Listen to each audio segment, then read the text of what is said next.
Man, we are back in black in the building.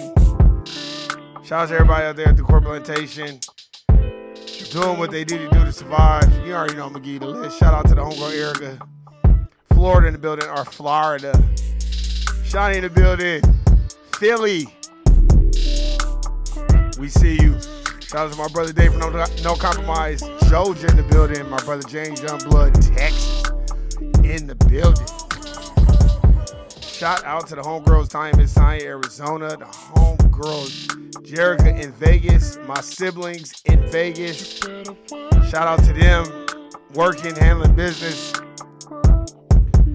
Shout out to the homegirl Melina from North Carolina, a.k.a. North Kakalaka. Man, what's happening?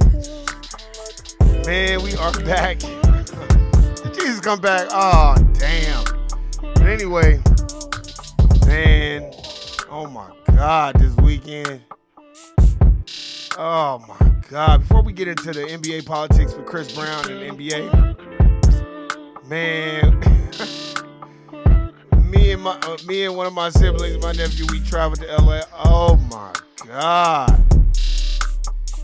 You talking about the most depressing shit ever? Oh my God.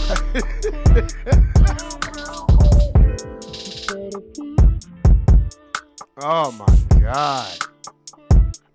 Let me tell you something, y'all. Y'all better get the King James version of the Bible and the Quran when you're in LA. LA is depressing. The drive wasn't that long, but the traffic out there, oh my God. Man, I had so much anxiety. I was just like, I can't do this shit. There was too many people out there, man. Oh, man. But anyway, you know, we had to do a little quick turnaround, go see on our peoples. You know. But, man, this trip was no joke. We could then get out of Vegas was so fucked up. That freeway shut down and shit. I was like, man, what the fuck is going on? But anyway, we was able to do this turnaround and come back. For all y'all that love California, man, y'all can have that shit. I saw 1,000 potholes. It was traffic in the alley. We turned down the alley, it was traffic in the goddamn alley. I said, God damn. But anyway, man, we gonna get into the subject today. So let's get it.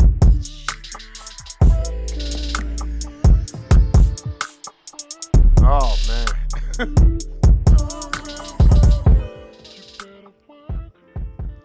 We gonna talk about NBA politics today. I read this article because I like to see what's going on behind the scenes.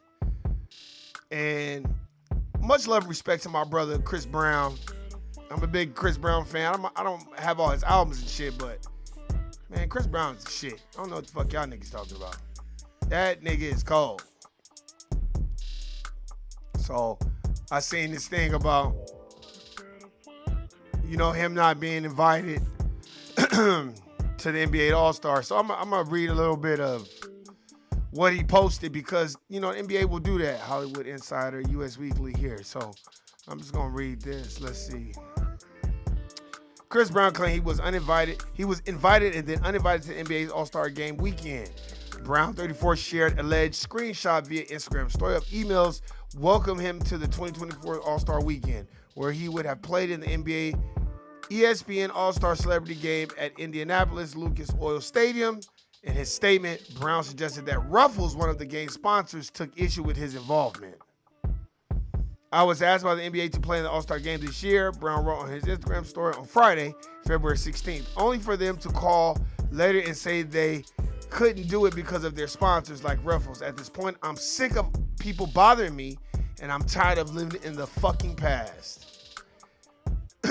Brown added, I posted the email so y'all could see. The NBA still was trying to get me to come and sit courtside. Not fucking happening. He included his statement with, I only go where I'm appreciated. The emails also included mock-ups of the uniforms for Chris Brown's celebrity team, which have been coached by rapper Lil Wayne. Brown shared the screenshots on Instagram stories hours after the game took place. Based on the emails, Brown had been connected to his point of contact for the event, who would handle his schedule, travel, and transportation for the entire weekend. Ruffles sponsors the NBA All-Star Celebrity Game. However, Ruffles did not have any involvement in or visibility to any player decision of celebrity invite discussions. Ruffles said in an official statement, Ruffles has no input on the Celebrity Game roster, said in an NBA spokesperson. Per the NBA website, one team was coached by Stephen A. Smith, Lil Wayne, Asia Wilson, while Shannon Sharpe and 50 Cent led the other. The All-Star Celebrity Game participants include Jennifer Hudson, AJ McClain, Lily Singh, and Quincy Isaiah, among others. Off the court, Brown has a history of unsportsmanlike conduct. In May 2023, Brown and Usher appeared to have a heated argument at Brown's Las Vegas birthday party. Well, before the My Way singer stint at the 2024 Super Bowl halftime show. Usher, a longtime friend and collaborator of Brown, reportedly intervened when the With You singer would not leave fellow performer and party guest Tiana Taylor alone. This alleged led to a physical altercation between the two men that ended in bloody nose for Usher. Before the incident in Las Vegas, Brown had been investigated by Los Angeles police after he was accused of striking a woman in June 2021. Brown has been embroiled in legal trouble on and off for years, starting with his 2009 arrest for domestic violence after he physically assaulted then-girlfriend Rihanna. He pleaded guilty to the count of felony assault in 2009. He received 5 years probation and spent 100 days doing community labor in Virginia. That was far from the end of his legal trouble. In 2017, his ex, Rudy Tran, was granted a 5-year restraining order against Brown after he allegedly became aggressive towards her. Tran accused him of sending violent text messages and punching her in the stomach twice.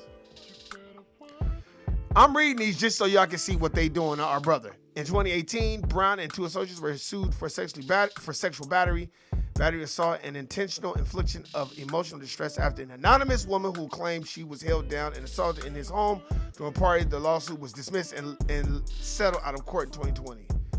The following year, Brown was indicted in Paris for potential charges of aggravated rape after a woman filed a police report. This case was later dropped and Brown filed a defamation suit against the woman. In 2021, Brown was sued for allegedly drugging and raping a woman in Miami, but a judge dismissed the case in 2022 after a text message showed the woman asked to see Brown after the alleged assault. I'm reading all those so y'all can have an understanding of what they'll do to our people. That's why I'm reading them. But let me tell you something. The reason why I read all that, you know why I read all that? You're like, damn, Warren, why are you reading all that? Because Chris Brown owns his own masters. That's why. And when you own your own masters, you're controlling the boards, you're controlling the pieces on the chessboard. They don't like that. And they're anti-black. Why would you invite him and then disinvite him? You probably invited him and then disinvited him just to cause stir, piss him off, and cause all this controversy. Don't think the NBA won't do shit like that. Don't think these places, these award shows, shit like that, they will do that shit. And let me tell you something. Those cases were dismissed because they were falsified advertisement. I remember when that one case happened with that one girl. That girl was stealing in his house, was walking on in his house and was stealing. He busted her and said, what the fuck are you doing in here? You're not supposed to be in here. He was like, you got to get out. So then the bitch called the police talking about they done forced her down, all this other stuff. See, they're trying to drive our brother Chris Brown crazy, but he's a foundational black American and he's not going to be driven crazy He is an icon to us. He is our FBA brother. He owns his own masters. He does great fucking music. I mean, great music. Great catalog. That shit between him and Usher was not what happened. They're trying to paint this picture that, oh, well, we just invited him because there's just too much problems. Well, y'all invited him. This is what the dominance, look, how many times have y'all heard Dave from No Compromise say this? Warren G. As Neely Fuller Jr. says, Warren G., the white supremacists are the masters of confusion. They are, man. And they will cause all kinds of problems, put you in all kinds of jams, do all this sucker shit. You just have to be on your toes. And these other racial groups, they jump right on in.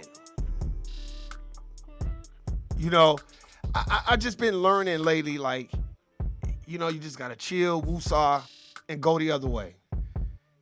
You know what I mean? It's very important to do that. I'm proud of my brother Chris Brown. I'm a big Chris Brown fan. I remember when he first came out, I was like, this nigga's cold. And your man on the floor, that shit was banging in the clubs. What the fuck are you talking about? I'm still going to clubs. Man, Chris Brown been in the industry almost 20 years, and they still fucking with his ass. Because him and, I know The Game was out before him, but their debut albums came out around the same time. And I just think Chris Brown is not misunderstood. I think there's a lot of provoking. I think, all right, fuck it. I'm going to go on a limb and say, I think a lot of these women are jealous of Chris Brown. I think they jealous of his success. I think they jealous because he can get whatever bride he want. And I think they get with him and try to tie him down on some, like Ray J, you ain't gonna tie me down. And I think that they don't like that shit. And I think a lot of these women that come across Chris Brown, they trying to get shit from him. They trying to do shit. They trying to set him up, put him in jams, do that type of shit. And I think the dominant society will send people after him because he owns his own masters. You're like, well, how was he able to do that? Have y'all ever seen this nigga Chris Brown on tour? And there could be 100,000 people out there cheering. And this nigga do not get tired. That's why I was like, God damn. Just like, I forgot the young rapper name from Long Beach. He was like, that nigga Chris Brown don't never get tired. He don't. That nigga's hard. That's what I'm saying. Pause. But that nigga's a cold nigga. He can perform. He owns his own masters. He makes good music. Everything he touches goes to platinum type shit. And I really believe that the NBA set this up. I really believe it. James Youngblood, David No Compromise, everybody out there, Tasha, everybody. I believe they set this shit up. I believe they don't like Chris Brown. And I believe they like to bring him up in the media and then slap him down. I believe the NBA knew exactly what the fuck they was doing. Then they gonna try to invite him so he can sit front row. He like, I only go where I'm invited. That's why I believe that we have to start understanding what's going on. I say it all the time. Know the social game rules. You know when you talk to family members and people that are older and they grew up in a different time, in a different generation, they have no idea how anti-black racism works all the times because, you know, they seen a different form of it. So when you explain this format, they're like, dang. You know what I mean? And when we were trying to explain this format to our family members that, you know, they're a little older, we were trying to explain it to them. They was kind of looking at us like they couldn't even really understand. And I get it why they couldn't understand, because in their minds, they like, it couldn't be that bad, but no, it's that bad, especially when it's passive-aggressive anti-black racism. And that was very passive-aggressive. Why would you invite him? See, they try to be slick, send him an email, they think he's going to screenshot that shit, look at it, and then, I'm telling you right now, these are just things that we got to understand and we got to know. You know what I mean? So, I'm telling you right now, wake up, understand this, and know what these anti-black racists try to do to our people. Because if we don't know what it is, the next generation behind us will never figure it out. And if you don't know history, you're bound to repeat it. The NBA knows the political game. They know what to do, and they know how to set a person up to slap them down. I think that was a setup. Why are you going to invite them and disinvite them? You did that shit on purpose. And you did it so it could be an article. You did it so people could go back and look at all his past shit. That a lot of the shit that people was trying to do was basically just get money up out of our brother. And I believe that when you own your own masters, you're a threat to the dominant society and the record industry. So I'm telling you what it is. Not no bullshit. And I think that's why I didn't like Michael Jackson. Michael Jackson owned his own masters and started owning other people's masters, like the Beatles. And that was a threat to the dominant society and and that made the anti-black racism come out even more. I seen Gayle King there and all these people, treacherous people, using black folk to gain fame and just stepping all on black folk heads. I didn't forget what Gayle King did to R. Kelly. You know he was emotional. You know what the fuck's going on. But y'all won't do it to Harvey Weinstein, though. That's what I'm saying. You won't do it to him, but you'll do it to R. Kelly. I don't want to hear that shit. But hey, man, that is my time. Today I want to keep it concise. I think y'all really need to go look at the story and read it and observe it and be like, yeah, Warren G ain't lying on this shit. They did that shit on purpose. That's just my perspective. I believe they did it on purpose. I believe they love people like Chris Brown because they can always elevate and feel like they're better than Chris Brown. So remember that. I got nothing but love for y'all. Guilty, nigga. I'm out. Peace.